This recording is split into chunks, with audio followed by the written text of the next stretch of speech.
The morning started like any other morning on New.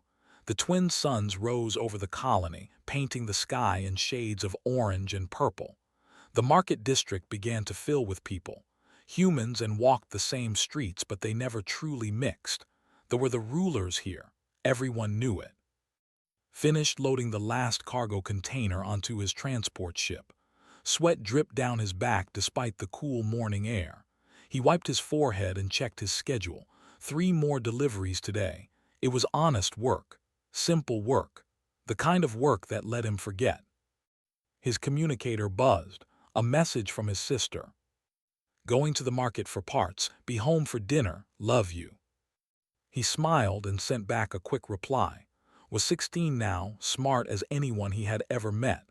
She wanted to build starships someday. Believed she would do it.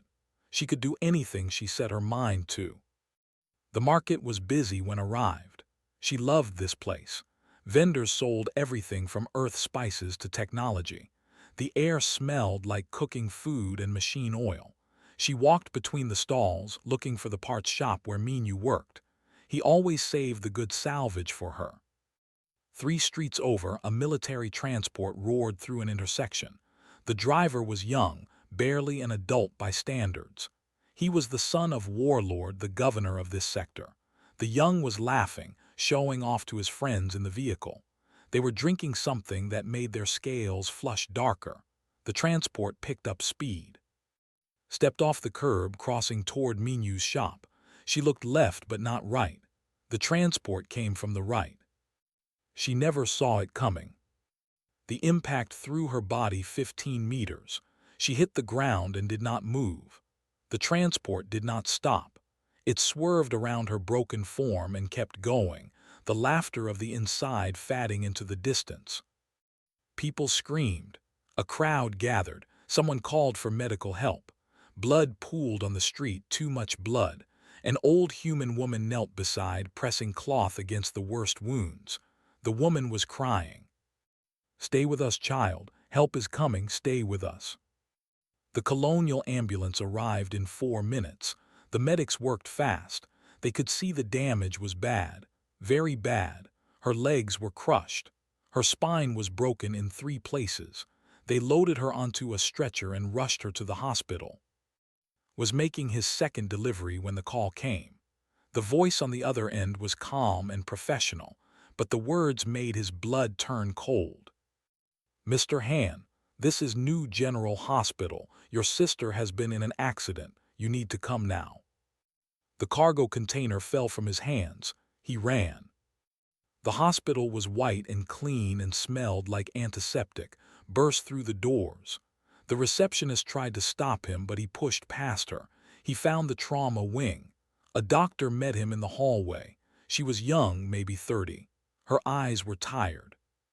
"Mr. Han, I'm doctor. Your sister is alive." "Where is she?" "Room 12, but you need to understand." Was already walking. The doctor followed him. "Mr. Han, the damage is severe. We saved her life, but her spine is shattered. The injuries to her legs are beyond what we can repair. She will not walk again." Stopped, he turned slowly to face the doctor. "What do you mean?" "I'm sorry. We did everything we could. But the technology required to fix this kind of damage, we don't have it here. Maybe on Earth, but..." Pushed open the door to room 12. Lay in the bed, her body wrapped in bandages and connected to machines. Her face was pale. Her eyes were open, staring at the ceiling. When she heard the door, she turned her head. Tears ran down her cheeks. As she whispered, he was at her side in 2 steps. He took her hand carefully, afraid he might hurt her. His little sister. His responsibility since their parents died.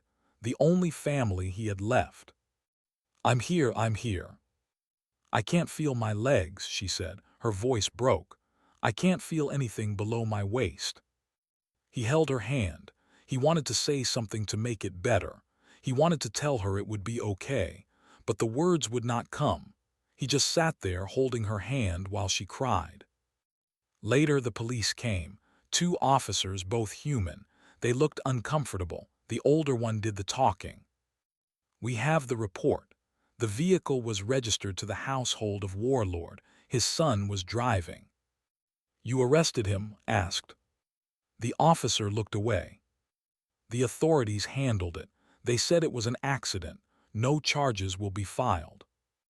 "No charges?" His voice was quiet, too quiet. "He ran her down and kept driving. My sister will never walk again, and there are no charges." "I'm sorry, Mr. Han. We don't have jurisdiction over citizens. The treaty." "Get out." The officers left. That evening, Warlord appeared on the colony broadcast. He stood behind a podium, his scales gleaming under the lights. He was massive, nearly 3 meters tall, with teeth like knives. He spoke about the incident. "Unfortunate," he said. "These things happen. The humans should have been more careful. Perhaps they are too fragile for our roads." He smiled. Some of the in the audience laughed. Watched the broadcast from his hospital room. She had finally fallen asleep, the medication pulling her under. He sat in the chair beside her bed, his hands folded, his face blank. But inside, something was changing. The nurse who came to check on saw his expression. She had worked in military hospitals during the war. She had seen that look before. It was the look of a soldier who had made a decision. A terrible decision. She checked vital signs and left quickly, saying nothing. Minyu arrived an hour later. He was a big man from his years in the military. He had served with during the resource wars on Earth. They had been through hell together. He knew his friend better than anyone. He saw sitting in the dark, staring at nothing. He said carefully, "Don't. Don't what? Whatever you're thinking, don't do it. There are other ways." Looked at him. His eyes were empty and cold. "What ways?" "Legal channels, the colonial council. You know what they'll do? Nothing. They own this world. They own everything. Then we leave. We take and go somewhere else. She can't be moved. Not for months. And even if we leave, it doesn't change anything." He laughed, Minyu. "The Warlord laughed about crippling my sister." Minyu sat down heavily. He knew that tone. He had heard it before, back during the war, before a mission, before became the ghost. "How long has it been since you opened that case?" Minyu asked. 5 years. I swore I never would again." "And now?" Looked at his sister, sleeping peacefully for the first time in hours. "Now things are different." Outside, the twin suns set. Darkness fell over Nu. In the mountains, the Warlord's fortress lit up like a beacon. There would be a celebration tonight. Another victory, another conquest to toast. Stood up, he kissed his sister's forehead gently. "I'll be back soon," he whispered. He walked out of the hospital into the night. The ghost was waking up. Drove through the empty streets to the industrial sector. Most people were home now, eating dinner with their families. He thought about lying in that hospital bed. She should have been home. She should have been working on her projects, talking about starships and engines and all the things she dreamed about building. Instead, she would never walk again. The storage facility was old, built when the colony first started, had rented Unit 47 under a false name. He parked his transport and looked around. No cameras here, no security. That was why he chose this place. He opened the unit door. Inside, the space was small and dusty. Boxes lined the walls. Most of them held ordinary things, tools, old clothes, random items from a life he barely remembered. But in the back corner sat a metal case. It was sealed with a biometric lock. He had not touched this case in 5 years. He had hoped he never would again. Pressed his hand against the lock. It scanned his palm and fingerprints. There was a soft click. The case opened. Inside lay the tools of his old life, the life of the ghost. The adaptive camouflage suit was folded carefully at the top. It was black, made from materials that could bend light and mask heat signatures. During the war, this suit had made him invisible to every sensor the enemy had. He lifted it out and ran his hand over the fabric. It still felt right. Beneath the suit lay his weapons. A monomolecular blade, its edge so sharp it could cut through almost anything. A compact rail pistol, silent and deadly. EMP charges, each one small enough to hide in his palm. And other tools, climbing equipment, lock breakers, medical supplies. Everything he needed to do the impossible. Minyu appeared in the doorway. He was breathing hard like he had been running. "I knew you would come here," he said. Did not look up. He was checking the rail pistol, making sure it still worked. "You should go home, Minyu."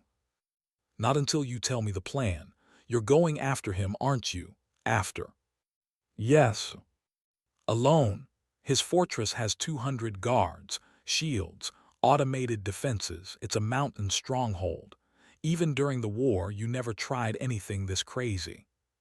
Finally looked at his friend.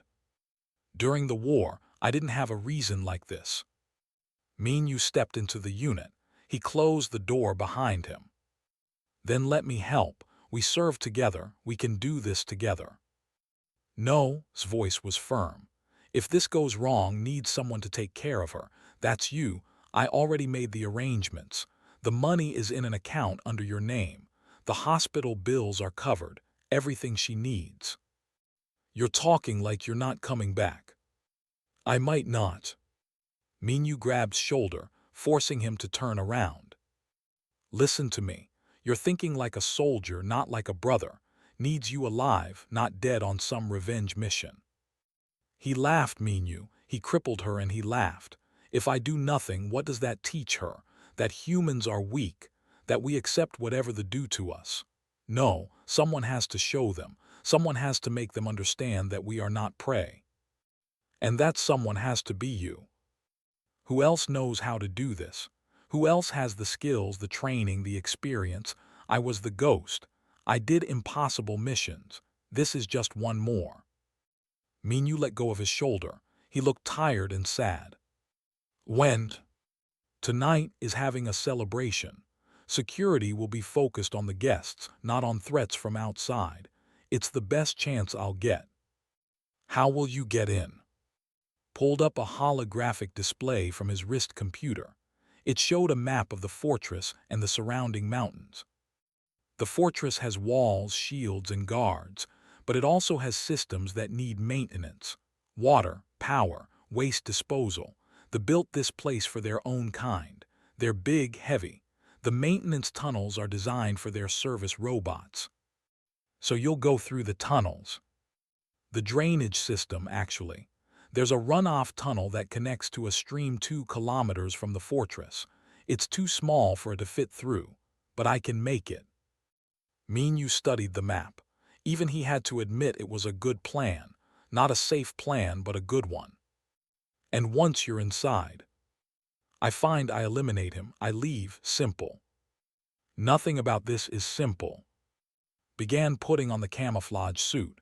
It fit perfectly, like it remembered the shape of his body. The material was cool against his skin. "You know what they called me during the war?" asked. "The ghost, you know why?" "Because you could disappear." "No, because I always completed the mission. No matter how impossible it seemed. I went places no one else could go. I did things no one else could do, and I always came back." "That was war. This is different." "This is exactly the same. An enemy hurts someone I love. The enemy thinks they're safe. They think no one can touch them. Strap the blade to his leg and clip the pistol to his belt. They're wrong." He loaded the EMP charges into a small pack. Each one was programmed with a specific target. The shield generator, the power grid, the security systems. When he triggered them, the fortress would go dark. Minyu watched his friend prepare. He had seen this transformation before. The quiet cargo hauler was gone. In his place stood a predator, cold and focused and absolutely certain. "At least take a communicator," Minyu said. "If you need extraction." "If I need extraction, I'm already dead. Radio silence is better. No signals means no tracking." Finished his preparations. He looked like a shadow now, all in black, weapons hidden, face covered. Only his eyes showed. "Tell I love her," he said. Tell her I'm sorry I couldn't be there when she wakes up. Tell her yourself when you get back. Smile, though Minyu could not see it through the mask. I will. He picked up a small tablet and checked the time. The celebration at the fortress would start in 2 hours. The guards would be changing shifts. The guests would be arriving. Everything would be chaos for a brief window. That was when he would strike. Left the storage unit and climbed into his transport. Minyu stood in the doorway watching him go. He wanted to stop his friend. He wanted to call the authorities to do something, anything. But he knew it would not matter, had made his choice. The transport lifted off and headed toward the mountains. The fortress sat on the highest peak, surrounded by cliffs on 3 sides. Lights blazed from every window. Ships were landing on the pad, bringing guests for the celebration. Music drifted down on the wind, alien and harsh. Landed his transport in a canyon 5 kilometers away. He got out and looked up at the fortress. From here, it looked like a small sun against the dark sky. He checked his gear one last time. Everything was ready. He thought about one more time, her smile, her dreams, the way she looked at the stars and saw possibilities. They took that from her. Now he would take something from them. Activated the camouflage suit. It hummed softly as it bent light around him. He became invisible, just another shadow in the night. The ghost began to move toward the fortress. The storm was coming, and he was bringing it with him. Rain started to fall as climbed through the rocks. The storm was perfect. Rain meant the guards would be less alert. It meant sensors would have trouble picking up his movement. Nature was helping him tonight. He moved like water flowing downhill, smooth and quiet. Every step was careful. Every movement had purpose. This was what he trained for all those years ago. This was what made him the ghost. The drainage tunnel entrance was exactly where the maps showed it would be. A metal grate covered the opening, rusted from years of exposure. Pulled out a small tool and began working on the bolts. They came loose easily. The never imagined someone would try to enter this way. He slipped inside. The tunnel was dark and wet. Water flowed around his boots, running down from the fortress above. The space was tight. A warrior would never fit through here. Their massive bodies required larger passages, but was human, smaller, and more flexible. He crawled for 20 minutes through the darkness. His suit's sensors guided him, painting a map in his vision. The tunnel branched several times. He always chose the path that led upward, toward the heart of the fortress. Finally, he reached a junction point. Above him was a maintenance shaft. He could hear machinery humming, pumps, filters, the systems that kept the fortress running. He climbed up the shaft using the pipes as handholds. The shaft ended at another grate. Through it, he could see a large room filled with equipment. 2 workers were there, checking readouts on screens. They wore simple uniforms, not armor. They were not warriors. Watched them for 5 minutes, learning their pattern. They moved between stations, checking equipment, making notes. Every 3 minutes, they both turned their backs to look at the same console. He waited for the moment. 3 minutes, 2 minutes, 1 minute. Both turned away. Removed the grate silently and dropped into the room. He crossed the space in 3 seconds and pressed himself against a wall. The camouflage suit made him nearly invisible. They finished their check and walked out, never knowing he was there. He was inside. The fortress was enormous.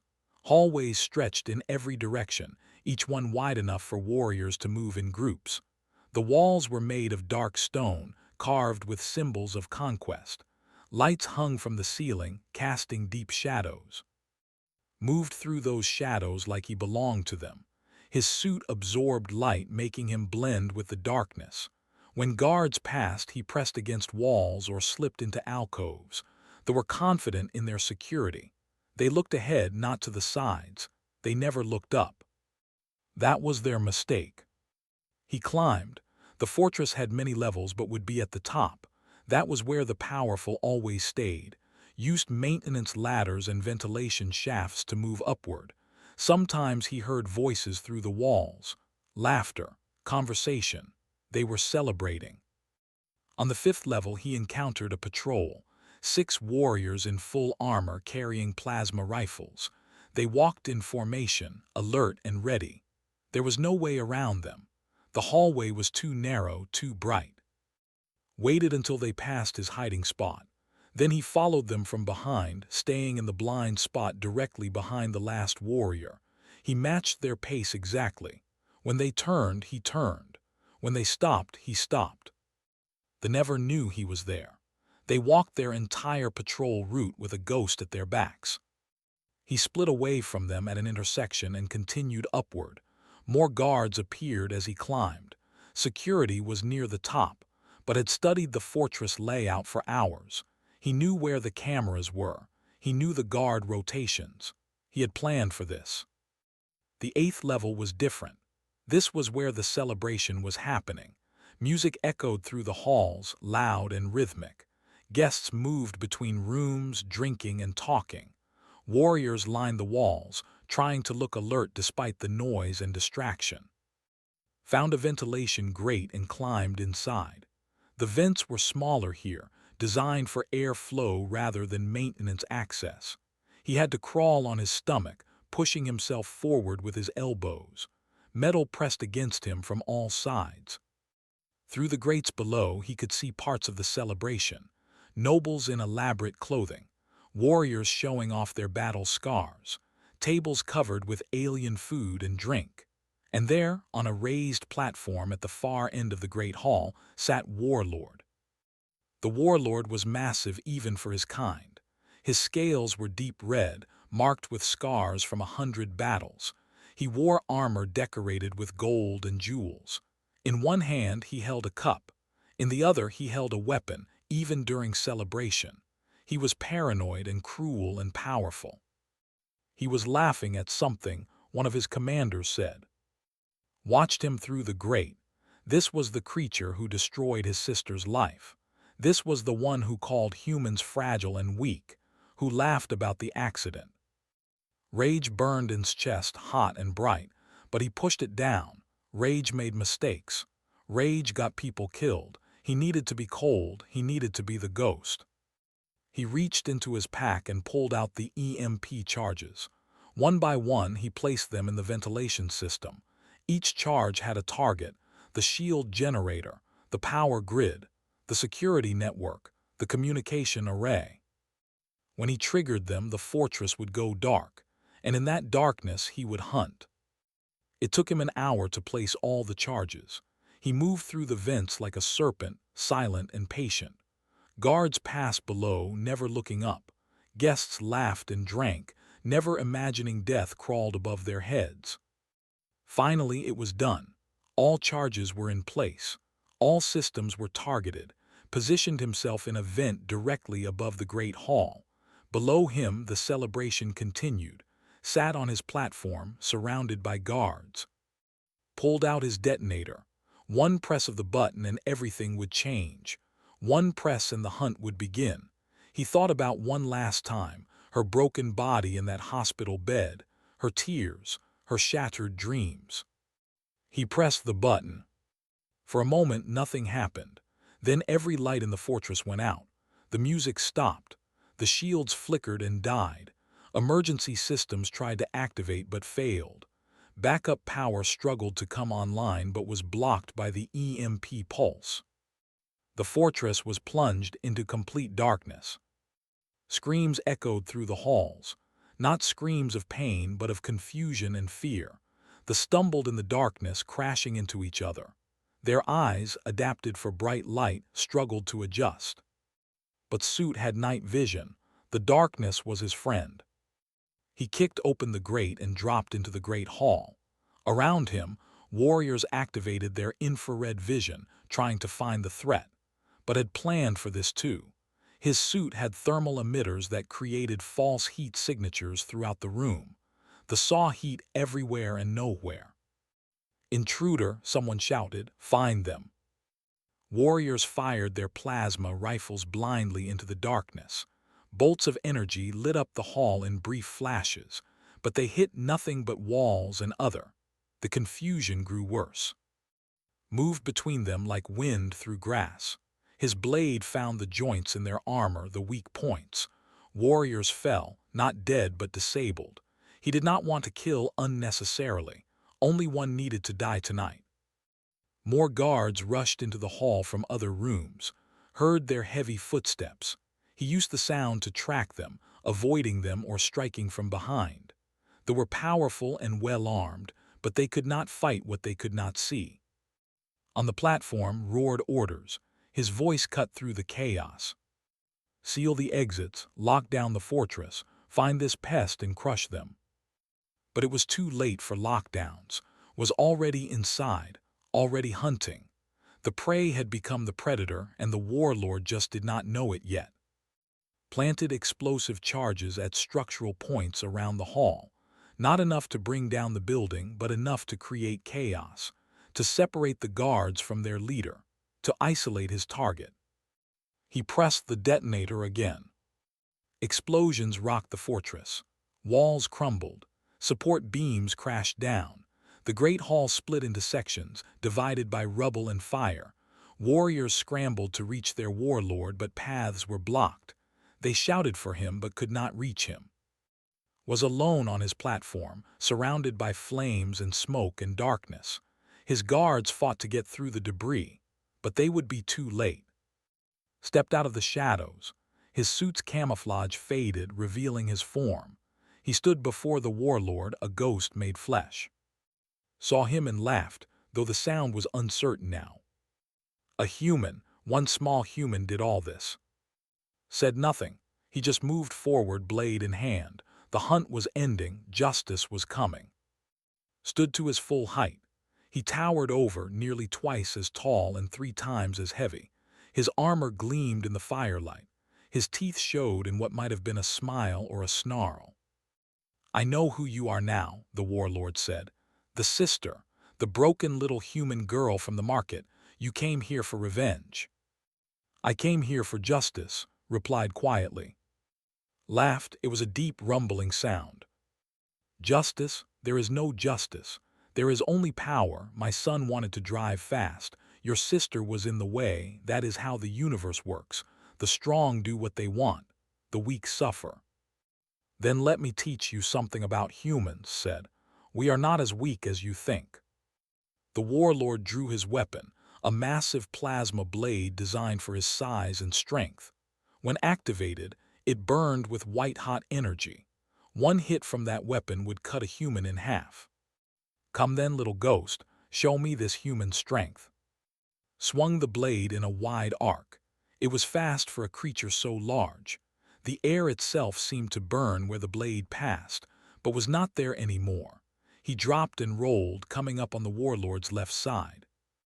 The monomolecular blade flashed out, striking at its knee joint. The armor there was weaker, designed for movement. Its blade found the gap and cut deep, not enough to cripple but enough to wound. Roared in pain and anger. He spun faster than something his size should move. The plasma blade came around at chest height, ducked under it, feeling the heat wash over his back. Too close. He retreated, putting distance between them. Limped slightly now, but he was far from defeated. The warlord's eyes burned with rage. "You are fast, I will give you that, but speed is not enough. You cannot win. I have conquered worlds. I have killed thousands. What are you but one small human?" "I am a brother," said, "and you hurt my sister." He moved again, not directly forward but to the side. Turned to track him, but the wounded knee slowed him. Fired his rail pistol, 3 shots in quick succession. The silent projectiles struck the warlord's armor. They did not penetrate, but they made noise. They made flinch. While the warlord was distracted, threw a small device. It landed at its feet and exploded with a bright flash. Not deadly, just blinding. Eyes, sensitive to light, shut involuntarily. He swung his blade in wide arcs, trying to hit anything. Was already climbing. He used the rubble from the explosions, leaping from stone to stone, getting higher. opened his eyes and looked up, trying to find his target. That was when jumped. He came down from above, blade extended, raised his plasma weapon to block, but had expected this. He twisted in midair, changing his angle. The monomolecular blade struck the warlord's shoulder, finding another gap in the armor. It cut through scales and muscle. His left arm went weak. The plasma blade wavered, landed and rolled away again. He was breathing hard now. This fight was taking everything he had, was wounded but still dangerous. Maybe more dangerous now because he was angry. Enough games, bellowed. He raised his working arm and fired a plasma pistol had not seen. The shot came fast, too fast to dodge completely. It caught on the left side. The camouflage suit absorbed some of the energy, but not all of it. Pain exploded through his ribs. He stumbled, nearly fell. The smell of burned flesh filled his nose. Limped forward, grinning through his pain. Not so fast now, are you? Not so clever. You are bleeding, little human. You are dying. And for what? Your sister will still be broken. She will still never walk. You changed nothing. Forced himself to stand straight. Blood ran down his side, hot and wet. His vision swam, but he had been wounded before. He knew how to push through pain. You are wrong, he said. I changed everything. Because after tonight, every in this sector will know what happens when you hurt a human's family. They will know that we are not prey. We are not weak. We are predators when we need to be. He pulled out his last weapon, a small cylindrical device. Saw it and his eyes widened. He knew what it was, an overloaded power cell, a bomb. You are insane, said. If you trigger that here, you will die too. I am willing to die if it means you die, said calmly. Are you? For the first time, uncertainty crossed the warlord's face. He was a conqueror, a warrior who loved battle. But he was also someone who wanted to live. He had power and wealth and position. He did not want to die in this burning hall. What do you want? Asked. The arrogance was gone from his voice now. Drop your weapons. Get on your knees. Never. I am a warlord. I do not kneel. His thumb moved toward the trigger on the device. Then we both die, your choice. The moment stretched. Smoke drifted through the ruined hall.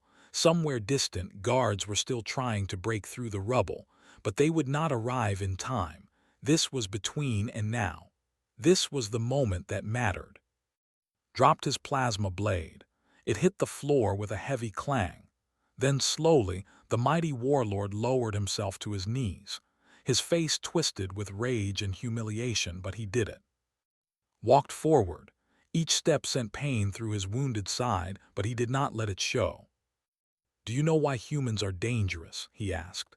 It is not because we are strong or stronger. It is not because we are fast. Other species are faster. It is because we do not know when to quit. When someone hurts us, we do not forget. When someone threatens our family, we do not hide. We hunt. We endure. We win no matter the cost. He stood before the kneeling warlord. You called my sister fragile. You laughed when your son crippled her. You thought humans were beneath you, weak, helpless. Tell me, warlord, who is helpless now? Glared up at him, hate burning in his eyes, but he said nothing. There was nothing to say. This is for a whispered. The monomolecular blade moved faster than the eye could follow. His head fell from his shoulders. His massive body collapsed forward and was still. The warlord was dead. Stood over the body, breathing hard. His wound throbbed. His hands shook from adrenaline, but it was done. Justice had been delivered. He heard voices. The guards were getting closer. They had almost broken through the rubble. It was time to leave. He attached the power cell bomb to the wall and set a timer. 5 minutes. Not enough to collapse the fortress, but enough to destroy this hall and the body of their warlord. Let them wonder exactly how he died. Let them fear. Moved back toward the ventilation shaft he came from. Every movement was agony now. His side burned. His strength was fading, but he had trained for this. He knew how to operate on willpower alone. He climbed into the vent just as guards burst into the hall. They saw their warlord's body and roared with anger and grief. They searched for the killer, but the killer was already gone. The ghost had disappeared. Crawled through the vents, retracing his path, down through the levels, through the maintenance areas, into the drainage tunnel. Behind him, he heard an explosion. The bomb had detonated. The great hall was gone. The tunnel seemed longer going back. His strength was failing. Blood loss made him dizzy, but he kept moving. One hand forward, then the other. Crawl, breathe, crawl again. He emerged from the drainage tunnel into the rain. The storm was stronger now. Cold water washed over him, mixing with his blood. He stumbled down the mountain, barely able to see. His transport was somewhere ahead, just a little farther. He reached it somehow. He did not remember the last part of the walk. One moment he was climbing, the next he was at the vehicle. He fell into the pilot's seat and activated the autopilot. The transport lifted off and headed toward the city. As the fortress shrank in the distance behind him, allowed himself to close his eyes, just for a moment, just to rest. He had done it. The impossible mission was complete, was avenged. Now he just had to survive long enough to see her again. The transport landed in the industrial sector 3 hours before dawn, barely managed to shut down the engines before he collapsed. Pain radiated through his entire body. The wound on his side had stopped bleeding, but it needed medical attention soon. His communicator buzzed. "Minu. Where are you? Please tell me you are alive." Storage unit managed to whisper, 47, come alone. 20 minutes later, Minu burst through the door. He saw his friend lying on the floor, covered in blood, and his face went pale. "What did you do?" he asked, but he was already moving, pulling out a medical kit. He had seen battlefield injuries before. This was bad but not fatal, not if he worked fast. "Had to crawl through tight spaces," said through clenched teeth as Minu cleaned the wound. "Got shot, burns not as bad as it looks." "This looks pretty bad." "Seen worse, remember, Titan Station." Despite everything, Minu smiled slightly. "You almost died on Titan Station." "But I didn't." Minu sealed the wound with synthetic skin and injected painkillers. "We need to get you to a real hospital." No hospitals questions, they will know what I did." "Is dead, isn't he?" Nodded. "They found his body 30 minutes ago. It is all over the news. They are going crazy. They locked down the whole colony searching for the killer. They know it was a human. They are looking for you." "Let them look, they won't find anything. I was careful." Minu helped his friend sit up and gave him water. "Can you walk?" "In a minute, need to rest." They sat in silence while the painkillers took effect. Outside, sirens wailed. Ships flew overhead, search patterns. But no one thought to look in an old storage unit in the industrial sector. No one imagined the ghost would be this close. "The hospital called," Minu said quietly. "Woke up. She saw the news. She knows something happened. She is asking for you." That got moving. He forced himself to his feet, gasping at the pain but staying upright. "Then let's go, but first, help me hide this gear. Can't let anyone find it." They sealed the case and buried it under old equipment. The camouflage suit was destroyed, burned by plasma fire, changed into clean clothes that Minu brought. He looked like a man who had a long night at work, tired but normal, not like someone who just killed a warlord. They drove to the hospital as the sun began to rise. The city was tense. Soldiers stood on every corner. Checkpoints had appeared overnight, but they were looking for someone fleeing, not someone returning, and Minu passed through without trouble. Was awake when they entered her room. She looked at her brother and her eyes filled with tears. "You are alive," she whispered.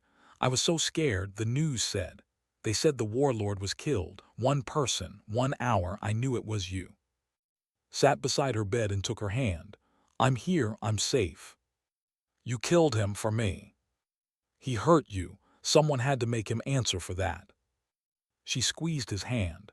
"They are saying you are a terrorist, that you murdered a government official. And they are saying his son accidentally hit you in the market. Words are cheap. What matters is the truth." "What is the truth?" "The truth is that no one will laugh about hurting humans anymore. The truth is that they learned something important tonight. We are not prey. We will not tolerate cruelty. We protect our own."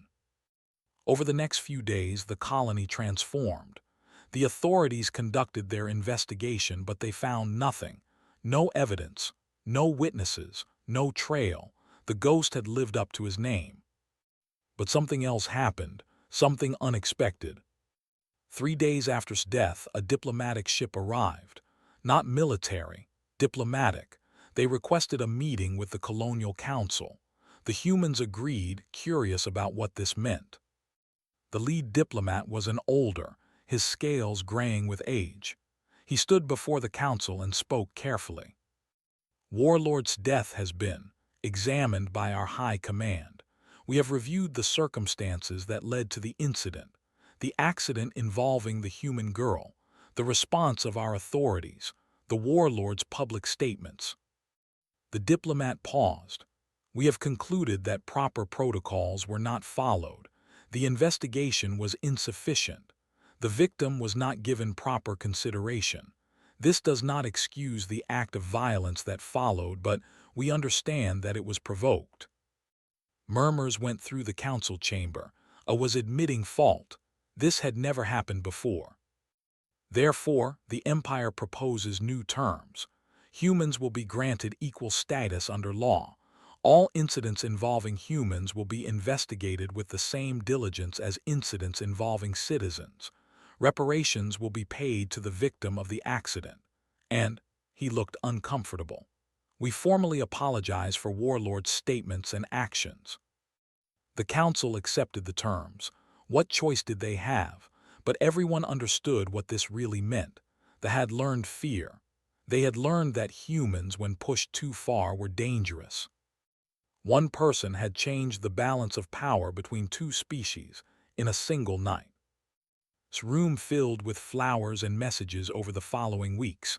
Some were from humans expressing support. Others were from awkwardly apologizing.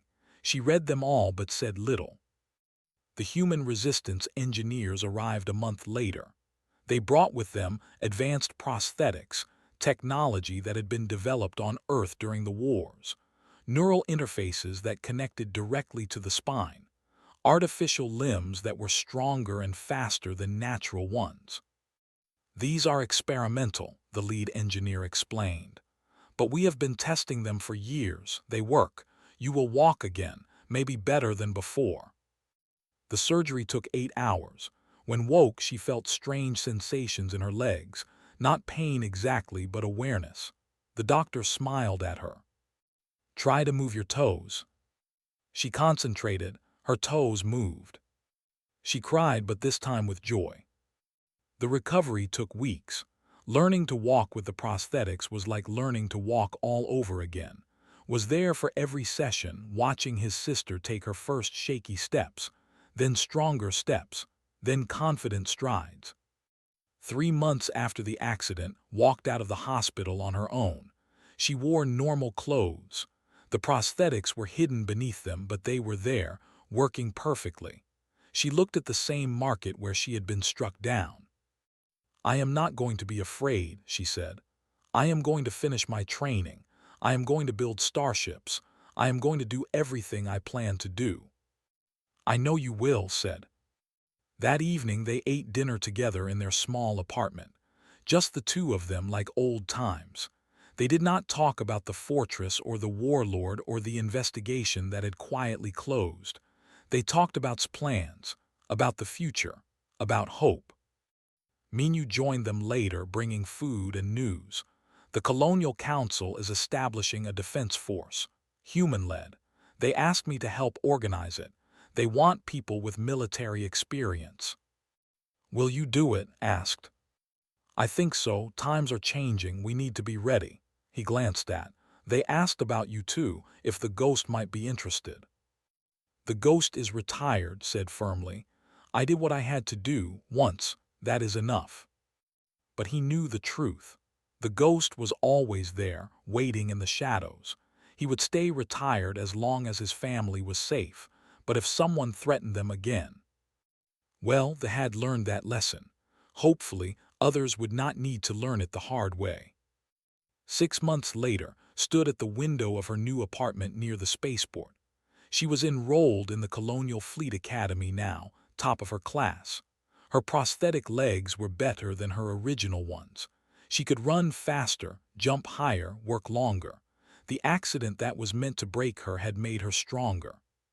She thought about her brother often, about what he did for her, about the price he paid and would always carry.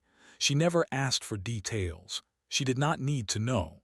What mattered was that he loved her enough to do the impossible. Across the city in a repair shop worked on a cargo hauler engine. His hands were steady. His face was calm. He looked like any other mechanic, but Minu, working nearby, sometimes caught a glimpse of something in his friend's eyes, a coldness, a readiness. The ghost was retired but not gone, and everyone on New, human and alike, knew the story now. They told it in whispers, about the day someone hurt a human sister, about the hour that followed, about the warlord who learned too late that humanity's greatest strength was not technology or weapons. It was love, and the terrible lengths humans would go to protect those they loved.